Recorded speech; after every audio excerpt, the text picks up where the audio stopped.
దేవుని పరిశుద్ధ నామమునకు మహిమ కలుగునుగాక.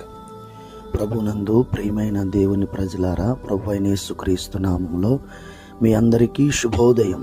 ఈ దిన వాగ్దానము, నీతిమంతుల మార్గము అంతకంతకు తేజరిల్లును.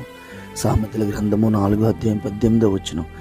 ప్రియులరా, ఈ దినమందు దేవుడు మనతో వాగ్దానం చేస్తున్న మాట ఏంటంటే, నీతిని కలిగిన ప్రతి ఒక్కరి జీవితము ఆశీర్వాదకరంగా ఉంటుంది. నీతిని అనుసరించి మన జీవితాలు ఎప్పుడైతే నడుస్తాయో, మన జీవితంలో గొప్ప కార్యాలను మనం చూడగలుగుతాం.